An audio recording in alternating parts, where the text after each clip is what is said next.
Headlines 24 में आपका स्वागत है। मैं हूं शहाना खान। आइए शुरू करते हैं आज की हेडलाइंस के साथ। आज है राष्ट्रीय प्रेस दिवस। बिहार में कांग्रेस की हार के बाद कपिल सिब्बल बोले, सार्वजनिक तौर पर बोलने को मजबूर हूं। भूपेंद्र यादव को भाजपा ने हैदराबाद निकाय चुनाव के लिए जिम्मेदारी दी। दिल्ली में दोबारा नहीं लगेगा लॉकडाउन, सत्येंद्र जैन ने सभी अटकलों पर लगाया विराम। बैतूल में 12 महीने बाद 12 अफसरों ने सुलझाया ट्रिपल मर्डर केस, 7 गिरफ्तार, भतीजे निकले हत्यारे। 4 अंतरिक्ष यात्रियों को लेकर रवाना हुआ स्पेस एक्स का रॉकेट, अमेरिका की उम्मीदें बढ़ी।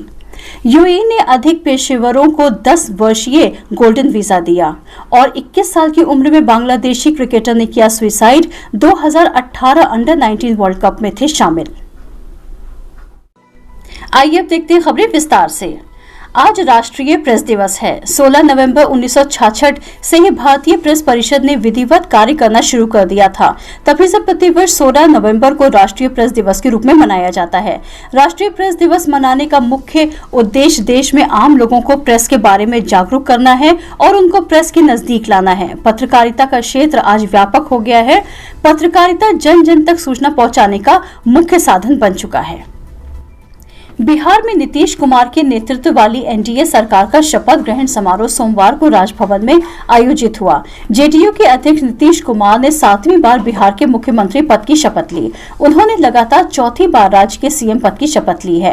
राज्यपाल फागू चौहान ने उन्हें पद और गोपनीयता की शपथ दिलाई। नीतीश के अलावा बीजेपी कोटे से 2 उप मुख्यमंत्री तारा किशोर प्रसाद और रेणु देवी ने भी शपथ ली।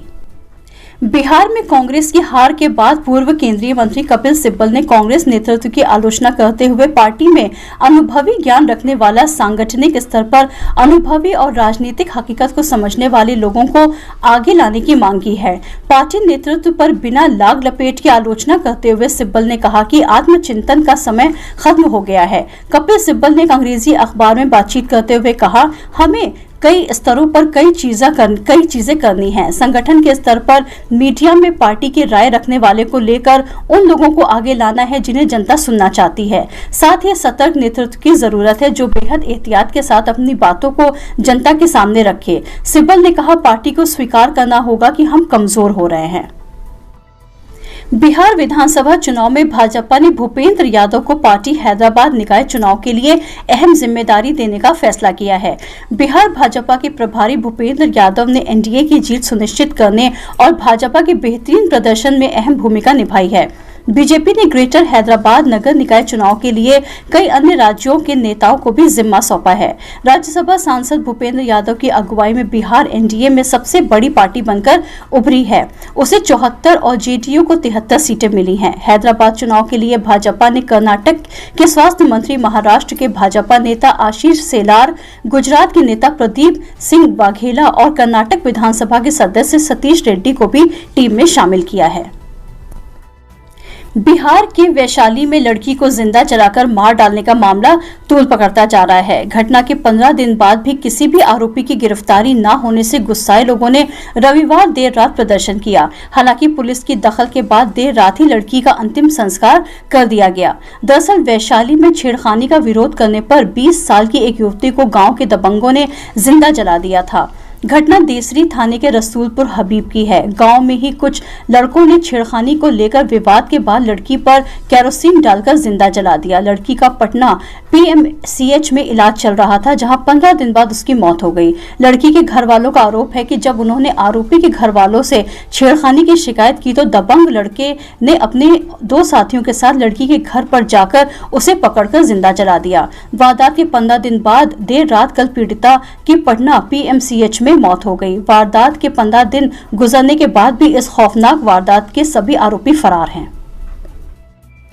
दिवाली के दिन राजस्थान की राजधानी जयपुर से रेप का मामला दर्ज कराने वाली महिला को जिंदा जला देने का मामला सामने आया है। पीड़ित महिला 50% से ज्यादा जल चुकी है और जयपुर के सवाई मानसिंह अस्पताल के बर्न वार्ड में अपनी जिंदगी के लिए जंग लड़ रही है। पीड़िता महिला का आरोप है कि दिवाली के दिन उसके घर लेखराज नाम का एक व्यक्ति आया और उस पर ज्वलनशील पदार्थ डालकर उसको आग लगा दी।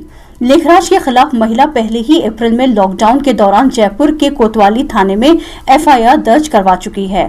उस समय महिला के आरोप के मुताबिक लेखराज ने नशीला पदार्थ खिलाकर उसके साथ रेप किया था और फिर उसकी क्लिपिंग्स बनाकर उसे ब्लैकमेल करता रहता था।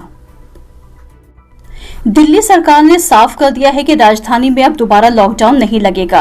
राजधानी में कोरोना के मरीजों की संख्या देश में सर्वाधिक स्तर पर पहुंचने के बाद ऐसी अटकलें लगने लगी थी कि दोबारा लॉकडाउन लगाया जा सकता है। हालांकि दिल्ली के स्वास्थ्य मंत्री सत्येंद्र जैन ने सोमवार को इन अटकलों पर विराम लगा दिया। जैन का कहना है कि जब लॉकडाउन किया गया था तो हम सीखने की प्रक्रिया में थे। उस लॉकडाउन से जो सीख मिली उसका फायदा लेना है। वो मास्क से भी लिया जा सकता है, इसलिए लॉकडाउन का कोई चांस नहीं है। राजधानी लखनऊ समेत पूरे यूपी में 24 जिलों में रविवार की रात अचानक मौसम बदल गया। तेज हवाओं के बीच गरज चमक के साथ बारिश हुई। अलीगढ़, नोएडा समेत कई जिलों में ओले भी गिरने की सूचना है। इससे अचानक तापमान का पारा गिर गया।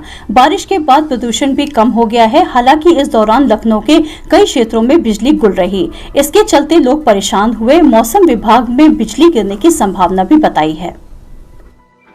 आइए अब चलते हैं अंतर्राष्ट्रीय खबरों की तरफ। एरोस्पेस क्षेत्र में काम करने वाली निजी कंपनी स्पेसएक्स का रॉकेट रविवार को 4 अंतरिक्ष यात्रियों को लेकर अंतर्राष्ट्रीय स्पेस स्टेशन के लिए रवाना हुआ।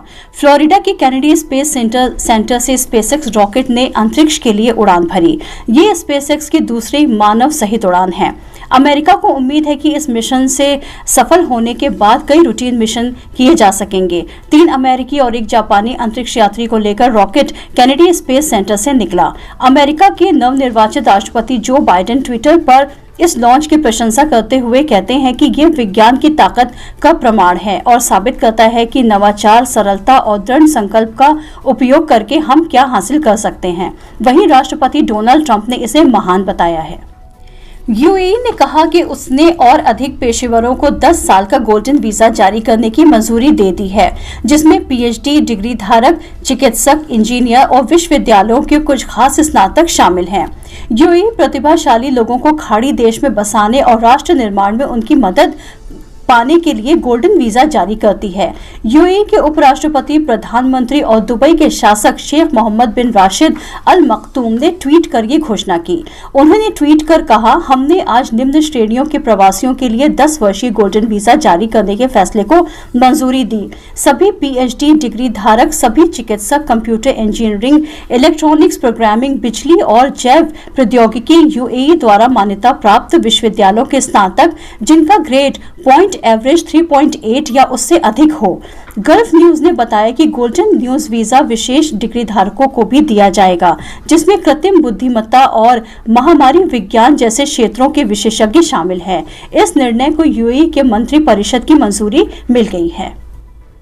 भारत ने उस पर पाकिस्तान में कुछ आतंकी हमलों में शामिल रहने का आरोप लगाए जाने पर रविवार को पड़ोसी देश पर निशाना साधते हुए कहा कि इस बारे में सबूत होने के तथाकथित दावे मनगढ़ंत हैं।